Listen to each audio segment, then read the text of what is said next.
단종실록에서 그 계유정난이 일어난 1453년 10월부터 연말까지 1454년 1월 1일까지 그 훗날 그 사육신으로 되는 인물들이 행적을 한번 살펴보면은 다음과 같습니다. 사육신을 대표하는 성삼문도 10월 15일 정난공신 3등으로 책봉되고 우사관으로 승진하였으며 10월 17일에는 안평대군에게 무기를 조달해 준 것으로 모함을 받은 사람들을 처벌하라는 상소를 올렸는데 그 중에는 병자사화에서 희생된 삼중신 중 한 사람인 김문기도 포함되어 있었다.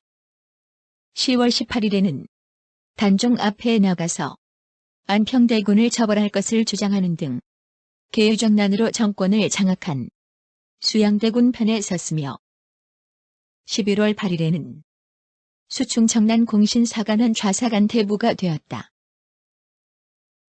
박백년 또한 계유정난이 일어난 직후 10월 11일에 좌부승지로 임명되었으며 10월 16일에는 단종 앞에 나가서 안평대군을 처벌하라고 주장하였고 11월 18일에는 우승지로 승진되는 등 성삼문과 크게 다를 것이 없었다.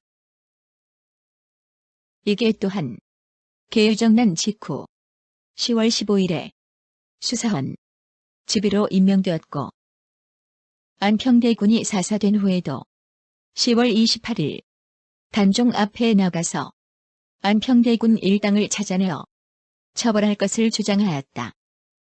11월 6일에는 안평대군 등에게 연좌된 사람들을 처벌할 것을 주장하면서 수양대군 편에서 활동하였고 11월 18일에는 중군대부로 가자되었다.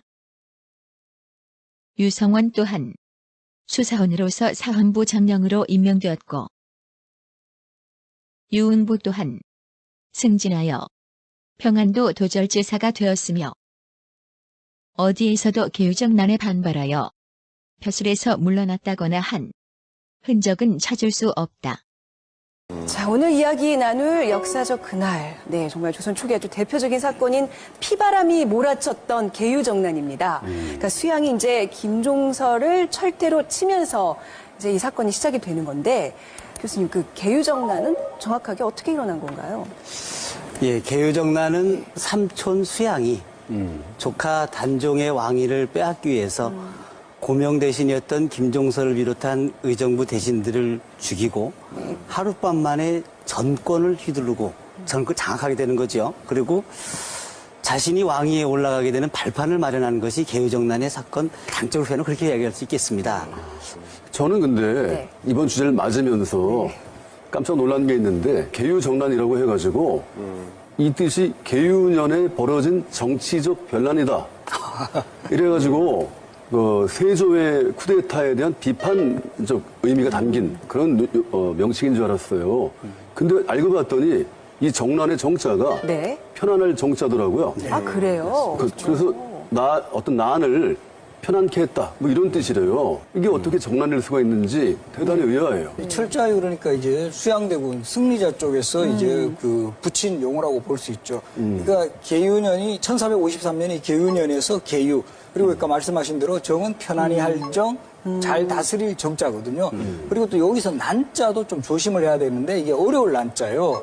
우리가 뭐 곤란, 가난할 때 그 어려울 난자인데 보통 또 착각을 내가 어지러울 난자로 생각하시는 분들이 많아가지고 그러니까 임진왜란, 병자호란은 어지러울 난.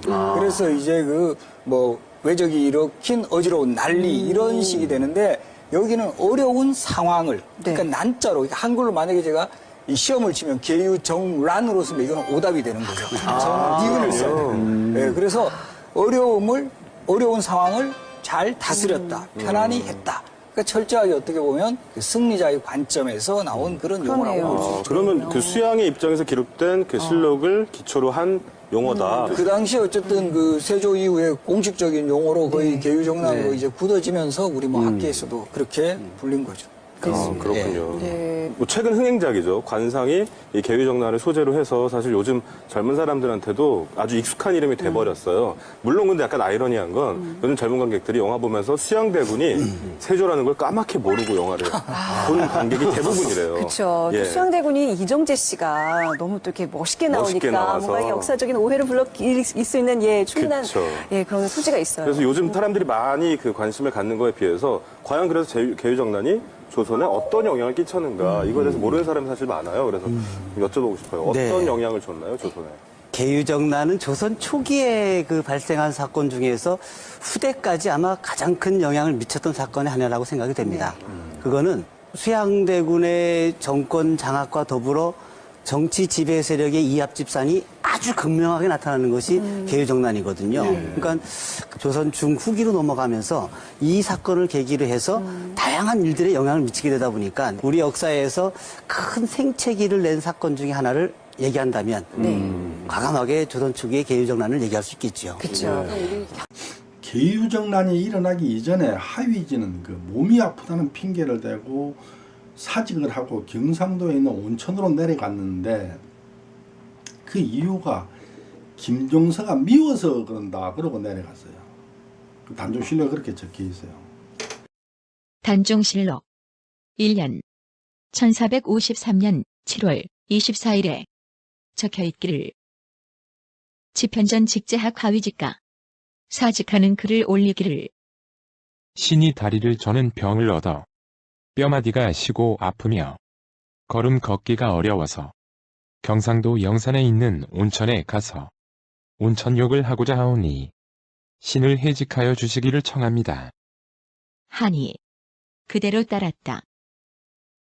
처음에 하위지는 여러 번 가절을 사양하였으나 듣지 아니하므로 드디어 글을 올려 사직하고는 시골로 돌아가면서 말하기를 늙은 여우가 사라지면 내가 돌아오겠다.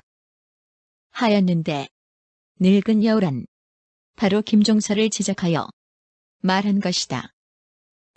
훗날 역사를 놓고 생각해 볼 때 계유정난이 일어났을 때 가장 먼저 반발했을 거라는 그 선입관을 주는 사육신들도 전부 계유정난에 찬동하고 안평대군을 죽이라고 주장하고 공신이 되거나 뭐 공신은 못 돼도 승진을 하는 이런 영광을 누렸어요.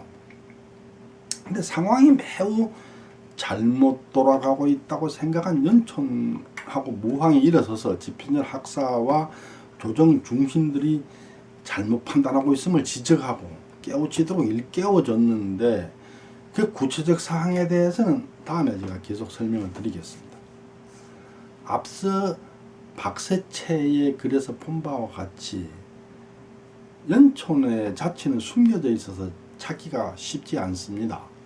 하지만 여러 사람의 문집이나 글에 연촌의 그 행적이 나와 있고 연료실구시나 권별이 지은 해동 잠록 이런 그 야사집에도 그 비슷한 내용이 엄청나게 많이 적혀 있어요.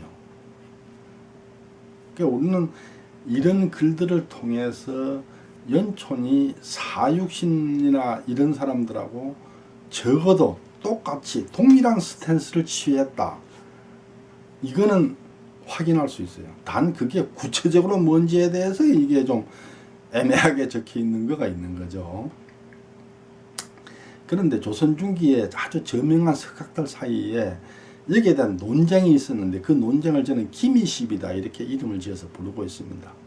그 기미시비의 내용을 살펴보면은 계유정난 직후에 연촌이 취한 행동을 알 수 있고 최석정이 연촌과 모황이 사육신에 비해서 충절이 더욱 높다 하고 평가하게 된 이유를 알 수 있을 것입니다. 그건 제가 기미시비에 가서 다시 한번 자세하게 설명을 드리도록 하겠습니다. 감사합니다.